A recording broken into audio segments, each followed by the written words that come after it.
Good afternoon, everybody. Welcome to Rig It on Thursday with the coach. I got my man Jordan here with me again today. Going to talk about several things kind of interesting today. I'm going to do a little different type show today, Jordan, something we hadn't tried before. We'll go get into that in just a minute. But before we do, let's talk about a couple of new things here at Big Bite that we have to offer. Now, we have these new bags here, and I'm going to try to hold them up. This particular one I'm holding up is called the Swimmer Keeper, and it'll hold anywhere from 10 to 12 packages of clams. So you can put like pro swimmers and suicide shads in there, help you organize in your boat, or if you just, that's all you need to take with you, you can throw you a bag or two of jig heads in there and go with it. So anyway, that's called the Swimmer Keeper, and we're going to talk more about this a little later. And then the other bag that we have is called the Plastic Keeper, and it holds anywhere from 20 to 30 packs of regular Big Bite bait. So, and you can put any of our packs in there. So that's kind of interesting. If you know, especially if you're going like to the pond or you're going with another guy, like a partner. If you're the partner and you're drawn out, you don't have to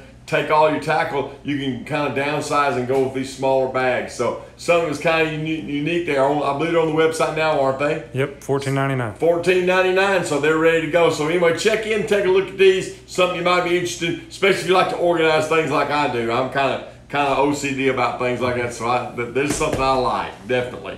Okay, the other thing I want to show that's new, we got a new decal, one of Jordan's creations, the BFE decal. Now the BFE's been real hot for us so far this year's one of our new baits, and if you'd like to have a BFE decal, it's also on the website now, and you can pick those up from ordering them bigbitebaits.com. So something else that we wanted to offer that was kind of different. So okay, that kind of got our new stuff now. Let's talk about questions from last week. I know you got I'm looking over there, he's got a whole sheet of questions for me. So I guess let's jump in, dive in, see what happens. Okay, sure. So one question that we get often, and Thomas Grissett is wondering, all right, what is your favorite plastic bait to throw in the fall? You know, I'm kind of a creature of habit. I don't throw a lot of plastic baits in the fall. The fish are ganging up. I like to throw a cane thumper a lot in the fall, because the shad are ganging up in the backs of the creeks and on the flats, and seems like they bite. I'll throw it on the back of a chatterbait, or I'll throw it with a belly weight hook in it. But one of the things I like to do is throw a cane thumper. It represents a shad, and they seem to bite that pretty well. Okay. And then Owen Brown is asking, I'm looking for a new swim jig trailer. Which ones are your favorites? Swim jig trailers, okay? I think you got several good choices you can basically do, you know, through Big Bite. I really like the swim on. It works as well on swim jig as well as it does on chatterbait. If you want something that kicks and flaps, the Fighting Frog, or maybe even the Yo Daddy does real well. It kicks real well too. So those are several things that work pretty well. I think that are good choices. And then of course probably my favorite that we make would be the Kamikaze Crawl. You really want to, I like my swim jig to have a lot of kicking and action. And that's the one I would choose if I had to choose over all of them for that. So for once, I didn't pick the Fighting Frog, Jordan. So anyway, here we go. It's a good question anyway, by the way. Okay, one more for you.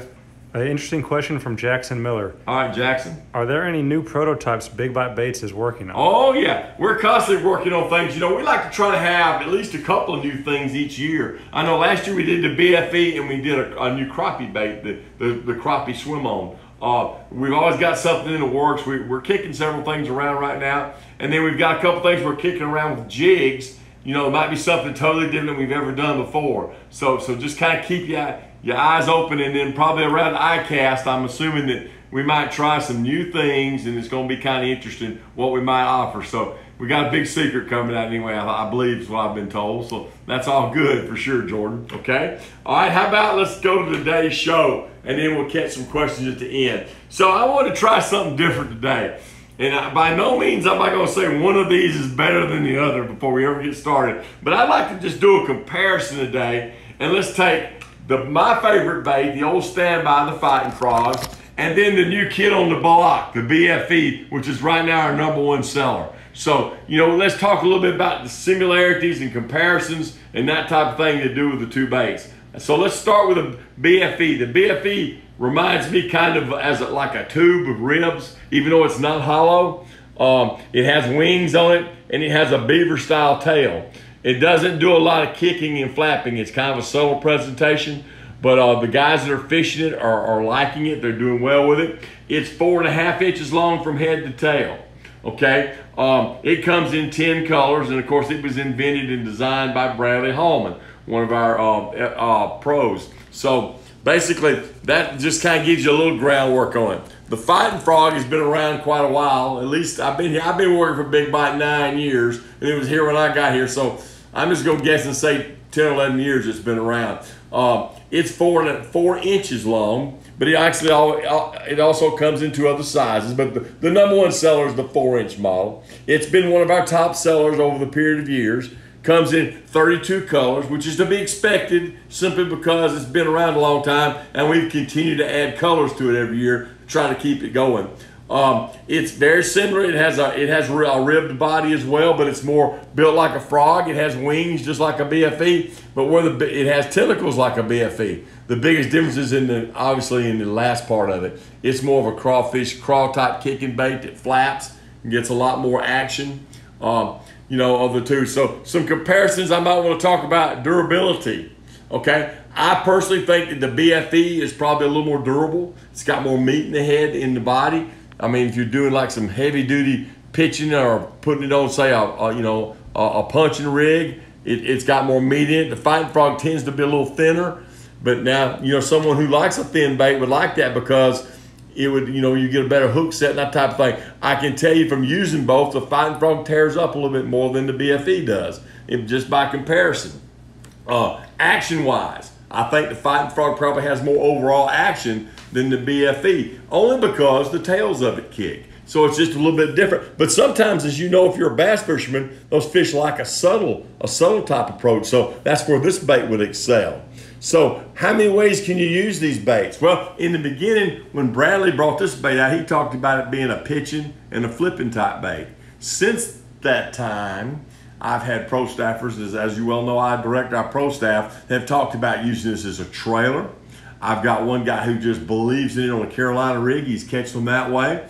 I mean, there's lots of ways. Texas rig it. There's a lot of things you can do with it. Very much like this bait. This bait is very universal. You can Carolina rig this bait. You can Texas rig this bait. You can flip it. You can punch it. You can pitch it.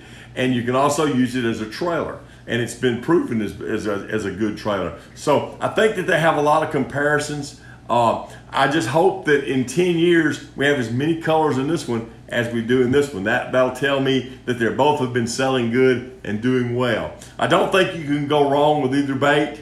I do think that they have a distinct difference, but they are, in my estimation, the top 2 selling baits that we have. The sales on this one is still good. The sales on this one, of course, right now is at the top of the charts. So they both sell very well. They're very positive. Now, if you want to get into debate about whose bait's the best, then I have to get Bradley and Dean in here and let them hash it out, because I'm definitely not going to say that. Yes, I won't deny the Fighting Frog has been my favorite over the years because I've been fishing it for 10 years. I mean, I hadn't really fished this bait enough to really give you a true opinion of it yet because we just got it. And I think this next spring will really tell the tale for this with me. So that's some of the things that, I wanted to mention. So I want to do something a little different today, do a comparison. That kind of covers it. We got any questions, Jordan, on our show today? Sure, I got a couple questions here. Good. Actually, first I'm just going to read a comment instead of a question from Texas Huntsman. Okay. He just wanted to point out that the triple tail jerk minnow is a very underrated bait that we have. Okay. When I was in Texas the other year, a lot of those guys down there actually put a jerk minnow on a Carolina rig and pulled it around. That's something I had never tried. Works really well. They catch lots of fish in that part of the world doing that. I did actually bring it back here and try it. It works here too as well. So something was kind of interesting. It was unique about that. But we appreciate that very much. And then another question I have for you from Anna Maria. She's wondering what to throw in a pond if there's no shad. If there's no shad, well, I'd obviously throw a craw of some variety and probably a toad of some variety. There's going to be frogs around that pond, and there's probably going to be crawfish in that pond. So that would be the next two things that I would go to. And then I've always found you can't really go wrong in a pond with some kind of worm-looking bait like a trick stick or a B2 worm of some variety, just a good old standard Texas rig worm, because you're gonna throw it around the banks anyway. So, or around maybe if there is a little bit of timber or whatever in the lake or some blowdowns or whatever. So I think that's another option you can go to. Okay, and I have another one from Clute Dillon. He's wondering, how do you rig a Cinco, or in our case, a trick stick? I just fish a trick stick myself with a light lead, like an 1/8 ounce or even a 1/16 ounce with a 5/0 EWG hook. I just pitch it like a Texas rig around the banks most of the time when I fish a trick stick. Every now and then I'll Carolina rig one, but most of the time I just throw around the banks. I just like I would throw this fighting frog right here, but I use a really light lead to kind of give that bait a chance to work. Really just enough to make it where you can cast it.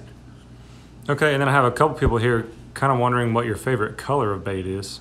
Well, it depends on what the water looks like. I mean, the two colors I think we manufacture that you can't go wrong with is tilapia and hematoma. They seem to be, just in dealing with all these guys throughout the country, they seem to be that's kind of a consistent variable. They're using the tilapia or tilapia magic or some type of green pumpkin base, or they're using a black and blue type base. So I like the hematoma version of it. A lot of people just like the regular old black and blue, like this bait right here. So that's kind of how I look at that. And then if you want to throw a third color in, I'd throw watermelon red in probably. That'd be the next standby for sure. Okay, well that pretty much is, guys. Now I'm not going to be here next week. I've got to go out of town, and my man Jordan is going to handle it. So y'all all welcome him with open arms next week, and let's have a good show. And until then, tight lines to everybody.